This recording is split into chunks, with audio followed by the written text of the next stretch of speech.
1742个瓮堆砌而成的墙有特殊意义。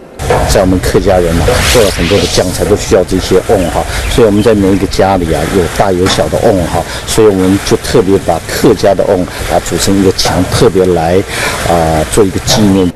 盖三合院、伯公庙，打造客家文化的主题乐园，一直是张明仁的梦想。那你这个做个游乐区，你有游乐设施，我有游乐设施，没有什么特别。那我有客家文化，你没有，这就是我的灵魂嘛。灵魂不见得叫做，但是呢，毕竟是我的生命。都是生命足迹，从生活器皿、日常用品到摆饰，25年收藏客家时代缩影。我认为最珍贵的是这个客家文化，但是文化的东西你不去讲，就不生动。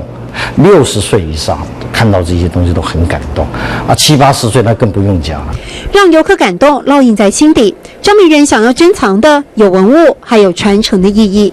这一件就叫做钱柜，好，那这2件都以前要大户人家好，他们才可以拥有的。您看看哈，那这个地方有个洞，就是我们在做生意的话，把钱直接放进去的话，所以管钱的叫掌柜。对，那这个是金鱼缸，好，那金鱼缸以前要烧这么大的缸不简单，好，那尤其看看万一破掉的话，我们还有特殊的技术把它修补起来，好，2天啦，是能够的传家之宝。要ให้传家之宝，这是传家之宝。对，古手很珍贵，所以很珍贵。是。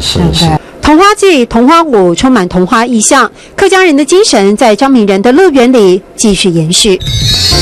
以客家文化为基底，桐花为景，桐花季至少带动了业绩成长30%以上，而我们也因此观察到了桐花经济蓬勃的续航力。一係從價直播，古所動正規；一係從價直播，古所動正規。